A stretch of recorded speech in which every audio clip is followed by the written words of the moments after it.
여러분 안녕하세요. 반갑습니다. 지난 시간에 제가 장자 철학의 목적이라는 거, 장자 철학의 핵심이라는 거는 결코 우리가 행복하게 사는데, 뭐 손해 안 보고 사는데, 부귀하게 사는데, 도덕적으로 사는데, 뭐 그런 데 있다기보다는 장자 철학의 근본 목적은 우리가 편안하게 살아가는 데 있다. 특히 마음 편하게 살아가는 데 있다. 그런 말씀을 드렸습니다. 먼저 나 자신이 편안해지고, 그래서 내 주변이 편안해지고, 또 세상이 편안하게 되는 거. 장자 철학에서는 이 편안함이라는 게 곧 도덕이에요. 장자 철학의 도덕이라는 것은 그게 곧 편안함입니다. 편안함. 장자 철학의 도고 덕이에요. 이 편안함이라는 게. 그러니까 노장이라고 해서 결코 윤리학적인 측면이 없는 건 아니에요. 서로가 서로를 해치고 서로가 서로의 권리를 침해하고 그런 세상에서는 결코 누구도 편안해질 수가 없을 것이기 때문에, 그러니까 장자 철학을 요새 말로 여러분들께서 좀 쉽게 받아들이실 수 있도록 이야기를 해보자면은 그건 곧 흘러가는 대로 사는 삶입니다. 간혹 흘러가는 대로 사는 삶하고 막 사는 삶을 혼동하는 분들이 계시기도 한 것 같은데, 우리가 흘러가는 대로 산다는 거는 나를 세상에 맞춰 나간다는 이야기입니다. 세상을 나한테 맞추려고 그러는 게 아니라 나를 세상에 맞춰 나가려고 하는 거. 그게 흘러가는 대로 사는 삶이다, 그런 이야기예요. 그리고 진짜 막 사는 삶은 뭔가 하면요, 세상을 나한테 맞추려고 그러는 게. 제가 볼 때는 그게 진짜 막 사는 삶이에요. 나만의 잣대와 나만의 기준으로 나를 통제하고 남들을 통제하고 이 세상을 통제하려고 그러는 거. 여태까지 내 기준을 세상의 기준에 맞추는데 성공했다는 이야기는 들어봤거든요. 근데 세상의 기준을 내 기준으로 끌어오는데 성공했다는 이야기는 들어본 적이 없습니다. 잠깐 성공한 것처럼 보이는 사례는 있었을지 모르겠어요. 근데 세상을 나한테 맞추는 거를 결국 그거를 성공했다. 그런 사례는 접해본 기억이 없어요. 애초에 불가능하다는 이야기겠죠. 통제한다는 거는 내 뜻대로, 내 계획대로 해 나가겠다는 의미가 강합니다. 근데 여러분 살아보시면 아시겠지만 세상이 내 뜻대로 흘러가는 경우는 몹시 드물죠. 내 계획대로 되는 일도 거의 없습니다. 늘 예상치 못했던 변수가 생기고 상상도 못했던 상황이 발생을 하고, 내 뜻대로, 내 계획대로 안 되는 일들이 이 세상에는 사실 압도적으로 더 많습니다. 그러니까 노자하고 장자가 공통적으로 입을 모아서 하는 얘기는 뭐냐면, 세상이 내 뜻대로 안 되고 내 계획대로 모든 일이 풀려나가지 않는 거는 그건 당신의 능력이 부족하거나 당신이 모자라거나 당신의 뜻이 형편없거나 당신의 계획이 더 철두철미하지 못했기 때문이 아니라 사실 그게 몹시 자연스럽고 그게 더 당연한 일이다 하는 얘기를 노자와 장자는 하고 있는 거예요. 세상이 내 뜻대로 내 계획대로 흘러가지 않는 거는 너무나 당연하고 자연스러운 일이다. 지극히 자연스러운 일이다. 우리 모두에게 가장 자연스럽고 당연한 일. 그게 뭐죠? 먹고 자고 배설하는 일. 자고 일어나서 내가 이거 잠을 자버렸네. 밥 먹고 나서 이거 내가 밥을 먹어버렸네. 뭐 화장실 다녀와서 이거 내가 변을 봐버렸네. 이런 분은 안 계실 거잖아요. 왜? 너무 당연한 거니까, 그거는. 그러니까 마치 먹고 자고 배설하는 일처럼 남들이, 세상이 내 뜻대로 안 되고 내 계획대로 안 되는 거는 너무나 자연스러운 건데 왜 그걸 갖고 애를 쓰고 분노하고 남을 미워하고 세상을 혐오하고 자기 자신을 혹사시키고 왜 그러냐. 장자는 이걸 묻는 거거든요. 편안히 여기라 그거예요. 당연하고 자연스러운 것들을 편안하게 여겨라. 그냥 마치 먹고 자고 싸듯이 편안하게 여겨라. 당신 잘못이 아니라 그냥 연어연 원래 그렇게 되도록 되어 있는, 그게 너무나 자연스럽고 당연한 세상의 이치가 그거니까. 그걸 갖고 안달복달하고 그냥 똥매린 강아지 마냥 이리 뛰고 저리 뛰고 조바심 내고 할 게 아니다, 그런 이야기죠. 그렇게 한다고 해서 또 해결될 일도 아니고 그게 다 명이다, 명이. 이 장자하는 얘기. 그게 명이라는 거야, 명. 명이다. 이게 너한테 달린 일이 아니다, 그런 얘기입니다. 제가 재작년인가 에픽테토스와 장자의 자유론이라 그래서 이 에픽테토스와 장자 두 철학자의 사상을 주제로 낸 논문이 있어요. 관심 있는 분들은 그 리스나 이런 데 무료로 보실 수 있을 거예요. 그 제가 동국대학교 동서사상연구소의 투고에서 게재된 논문인데, 에픽테토스가 말하는 핵심은 사실 딱 두 가지예요. 이 세상에는 나한테 달려있는 것들이 있고 나한테 달려있지 않은 것들이 있다. 나한테 달려있는 것들에 집중하고 나한테 달려있지 않은 것들에 연연하지 않으면 그런 사람은 자유롭다 그거예요. 이게 에픽테토스라는 철학자의 핵심 사유거든요. 에픽테토스 별명이 왕보다 자유로운 노예잖아요. 이 사람은 또 발을 절어요. 에픽테토스는. 그러니까 절름발이야. 그러니까 노예 신분으로, 물론 나중에 이제 신분이 좀 바뀌긴 하지만 어쨌든 노예면서 절름발이었던 에픽테토스라는 사람이 왕보다 더한 자유로움을 만끽하면서 살아갈 수 있었던 그 이유, 그게 뭐냐면 나한테 달려있는 것들에 집중하고 나한테 달려있지 않은 것들에 목매지 않는 거. 나한테 달려있는 것들, 그 대표적인 게 뭐죠? 나 자신의 마음, 생각, 내 감정, 이게 거의 전부예요. 나한테 달려있는 것들의 전부. 내 몸은 내 거니까 내 몸은 내 맘대로 할 수 있는 거 아니냐 하실 수도 있지만 내 몸조차 완전히 내 거라고 보기는 어려워요. 아무리 내가 몸 관리 열심히 하고 몸 조심하고 그래도 갑자기 길 가는데 트럭이 와서 날 뭉개버릴 수도 있는 거니까 완전히 나한테 달려있는 거라고 보기는 어렵다 그 말이에요. 내 몸조차도. 근데 온전히 정말 나한테 달려있는 거는 내 마음, 내 생각, 내 감정, 이 정도가 온전히 나한테 달려있는 거라고 볼 수가 있어요. 정말 엄격하게 말하자면 그 외의 것들 있죠. 뭐 내 부모, 자식, 형제, 뭐 내가 지금 처해 있는 상황, 내 사회적 조건, 뭐 내 월급, 아무튼 내 마음을 제외한 거의 모든 것들. 동양에서는 이 생각과 감정이라는 거, 동양에서 생각과 감정이라는 거는 결국 마음에서 자아내는 것이기 때문에 결국 내 마음을 딱 하나, 내 마음을 제외한 거의 모든 것들은 사실 온전히 나한테 달려있는 거라고 보기가 어렵습니다.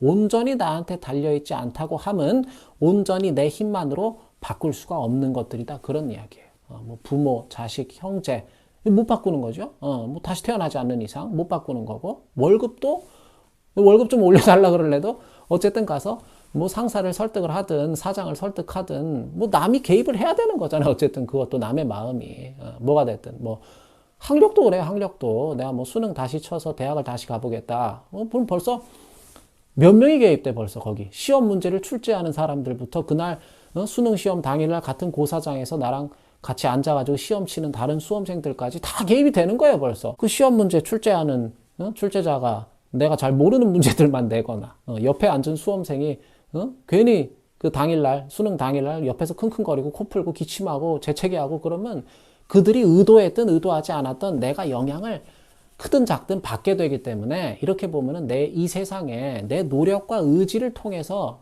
온전히 내 노력과 의지만 가지고 바꿀 수 있는 거는 딱 하나밖에 없어요. 내 마음밖에 없어요, 사실. 그리고 내 마음이 자아내는 생각들, 감정들. 그래서 마음의 변화가 생기면 가장 먼저 바뀌는 게 뭐냐면 세상을 보는 시선이 바뀌어요. 세상을 해석하는 방법이 달라진다 그런 이야기예요. 관점이 바뀐다 그런 얘기입니다. 내 마음의 입장이 달라졌기 때문에 그래요. 이렇게 보면 온전히 나한테 달려있는 것은 나 자신과 남들과 세상을 바라보는 나의 시선, 곧 나의 관점, 그거 하나밖에 없어요 사실. 그래서 우리가 장자 철학을 관점 철학으로 분류하기도 하는데 에픽테토스의 사유를 장자로 그대로 한번 가져와 볼게요. 그러면 나에게 달려있지 않은 것들, 그게 바로 장자가 말하는 명적 사태들이잖아요. 내 관점과 시선을 제외한 전부예요 사실 명적 사태라는 거. 그리고 나에게 달려있는 것들, 즉 명적 사태가 아닌 것들, 유일한 비명적 사태는 뭐냐면 결국 내 마음에서 벌어지고 있는 사태들이 되겠죠. 내가 이 세상을 살아가면서 겪는 여러 가지 사태들에 대한 나의 해석, 내 마음에서 벌어지고 있는 그 해석들. 그래서 장자는 세상을 편안하게 살아가고 싶다면 나에게 달려있지 않은 그러한 명적 사태들에 연연하는 대신에 나에게 달려있고 그래서 내가 얼마든지 마음만 달리 먹으면 바꿔볼 수 있는 그러한 나의 관점을 바꿔보고자 노력하라고 조언을 합니다. 장자는. 그래서 장자의 철학을 한마디로 기준을 제거해 나가는 철학이다. 삶에서 기준을 빼나가는 철학이다.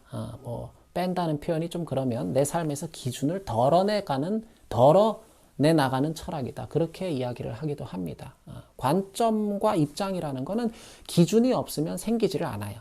내 기준에서 내 관점이 생기고 내 입장이 드러납니다. 그랬을 때 장자는 장자라 그래서 기준이 아예 없는 삶을 제시하는 건 아니에요. 네, 사람이 아무런 기준이 없으려면은 일단 아무런 경험이 없어야 돼요.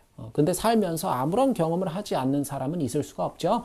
일단 엄마 자궁에서 벗어나는 그 순간부터가 어쩌면 그 전부터 어쩌면 내가 정자였을 때부터 난자와 상봉을 하는 그 순간부터가 어쩌면 아버지 생식기에서 내가 배출이 되는 그 순간부터가 생명에게 주어진 모든 순간이라는 거는 사실 그거는 곧 경험을 의미하는 거야. 이거는 존재론적으로 보면 뭐 우주론적으로 보면 사람이고 짐승이고 할 거 없이 다 마찬가지예요. 다만 짐승과 사람의 어떤 유의한 차이가 있다면 경험으로부터 어떠한 가치를 어떠한 배움이라고 하죠. 어떠한 배움을 얼마만큼 추출해낼 수가 있느냐. 즉 경험을 통한 학습의 질이 어떻게 달라질 수 있느냐 하는 것 정도뿐이에요. 사실 사람과 짐승의 차이는. 그랬을 때 존재론적으로 보면. 그래서 장자가 기준을 빼라고 주문하는 것은 아예 아무런 기준도 없이 살아가라는 그런 초현실적이고 불가능한 요구를 하는 것은 아니에요. 첫째로 장자가 말하는 건 그거예요. 첫째로 모든 인간의 기준은 완벽할 수 없고 때문에 인간의 기준이라는 것은 그 자체로 불완전할 수밖에 없다는 사실을 받아들이라는 거예요. 장자는. 그걸 수용하라는 거예요. 그 사실을. 이건 너무나 당연한 거죠. 세상에 직접적으로든 간접적으로든 모든 경험을 다 하면서 사는 사람은 없기 때문에 어떤 경험은 또 그리고 하지 않는 게 오히려 낫다고 생각되는 그런 경험들도 많지 않습니까? 둘째로 이처럼 완벽할 수 없고 불완전할 수밖에 없는 내 기준으로 그런 내 잣대로 함부로 나 자신과 남들과 세상을 재단하지 말아야 된다는 거. 이게 장자 철학의 핵심입니다. 장자가 말하는 무판단이라는 것은 바보처럼 아무 생각도 하지 말고 아무런 판단도 내리지 말고 그렇게 하라는 게 아니라 내 기준이 완벽할 것이라는 착각에 빠져서 몹시 불완전한 나만의 생각과 잣대로 세상의 일들을 판단하는 오류를 경계하라는 뜻에 더 가깝다고 보셔야 좋겠죠. 그래서 장자 천하편에 저희가 지금 장자를 거꾸로 읽어 나가면서 아직도 지금 자편의 마지막 편 33편 천하편에 머물고 있는데 이 페이스대로라면 제가 죽을 때까지 장자 길라잡이만 해도 여러분들과 장자 한 권을 다 못 볼 수도 있을 것 같아서 저희가 지금 가야 할 길이 멀잖아요. 뭐 주역, 노자, 공맹 뭐 앞으로 여러분들과 함께 봐야 될 고전들이 무궁무진한데 앞으로는 진도를 좀 팍팍 빼겠습니다. 아무튼 이 천하편에 보면 그런 말이 나와요. 옛날에 돌을 터득한 사람이라고 하는 것은 옛날에 돌을 터득했다고 하는 사람들은 꼭 옳다고 고집하는 것도 없었고, 그죠? 그리고 꼭 틀렸다고 고집하는 것도 없는 그러한 경지에 이르렀던 사람들을 일컬었던 것뿐이다 하는 그런 대목이 나와 있습니다. 옛날에 도를 터득했다 하는 사람들은 꼭 옳다고 고집하는 것도 없고 꼭 뭔가가 틀렸다고 고집하는 것도 없는 그러한 경지에 이르렀던 사람을 말하는 것뿐이다. 그래서 일단 나의 기준, 무엇이 옳고 무엇이 틀렸다 혹은 무엇이 좋고 무엇은 나쁘다 하는 나의 기준이 들어가는 순간 이런 기준을 대개 요새 말로는 우리가 뭐라 그러냐면 편견 내지는 선입관이라 그래요. 일단 나의 편견과 선입관이 개입되는 순간 그가 말하는 도란 진실한 도가 될 수 없는 것이요. 그가 말하는 올바름이란 어떤 이거는 올바름이란 뜻도 되지만 어떤 좋음, 아름다움 여러 가지를 내포한단 말이에요. 그가 말하는 올바름, 좋음, 아름다움이라는 것은 그것은 그릇된 것을 면할 수가 없는 것이다. 이런 얘기가 나옵니다. 그래서 내 편견과 선입관이 개입되는 순간 내가 규정하는 진리라는 것은 결코 참된 진리일 수가 없게 되는 것이고 내 편견과 선입관이 개입되는 순간 내가 규정하는 올바름, 좋음, 아름다움이라는 것은 결코 그게 참된 올바름, 좋음, 아름다움일 수가 없는 것이다. 오늘은 천하편에서 이 핵심 문장만 우리가 잘 곱씹어 볼 수 있더라도 우리가 마음의 평화를 유지해 나감에 있어서 큰 어떤 수확이 되지 않을까 싶은 생각이 들고요. 아까도 말씀드렸다시피 우리 모두가 결국 우리는 경험으로부터 자유로울 수 없는 이상 편견과 선입관으로부터 완전히 자유할 수 있는 인간이라는 있을 수가 없어요. 인간이 그럴 수는 없죠. 불가능합니다. 그래서 뭐 제인 오스틴의 명작 그 오만과 편견처럼 그러니까 뭐 Pride and Prejudice라는 이름으로 이제 영화로도 제작이 됐는데 그거를 저는 볼 때마다 이제 Arrogance and Prejudice라고 했으면 더 좋았겠다는 생각이 들기도 합니다. 근데 사실 저를 비롯한 우리 모두는 이 양 어깨에 오만과 편견이라는 두 짐을 항상 떠매고 다닙니다. 이 짐이 크면 클수록 그 삶의 여정도 고되고 힘들어지겠죠. 오만과 편견은 얘네 둘은 굉장히 친한 친구지간이에요.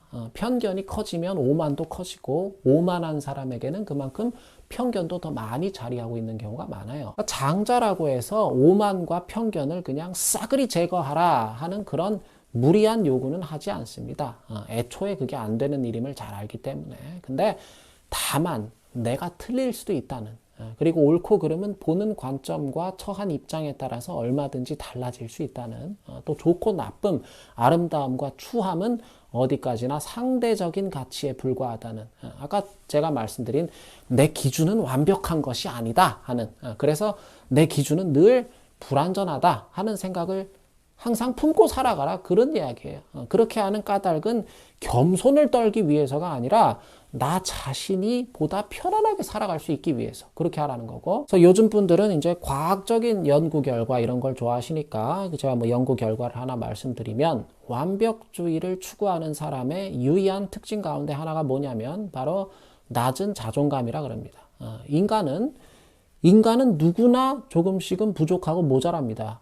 그래서 어떤 뭐 호모 소사이얼리쿠스라는 개념, 그런 게 대두되는 것도 인간이 어떠한 공동체나 사회로부터 유리될 수 없는 사회적 존재라 하는 것도 결국 인간은 누구도 완벽할 수 없음을 전제로 하는 거예요. 누구도 완벽할 수 없기 때문에 모두가 서로 조금씩 돕고 살아야 된다는 의미가, 그게 아마 이 호모 소사이얼리쿠스에 담긴 함의일지도 모르겠는데, 완벽주의 성향이 강한 이들일수록 완벽하고 싶다는 그 망상에 빠져가지고 그 완벽하고 싶다는 망상에서 허우적대느라 결국에는 나 자신도 남들도 또 내가 살아가는 세상도 다 힘겹게 만들어버리는 경우가 많은 것 같아요. 근데 완벽주의의 핵심은 뭔가 하면 완벽하지 못한 나 자신, 어딘지 모르게 부족해 보이는 나, 못나 보이는 나를 있는 그대로 수용할 수가 없는 용기의 부족입니다.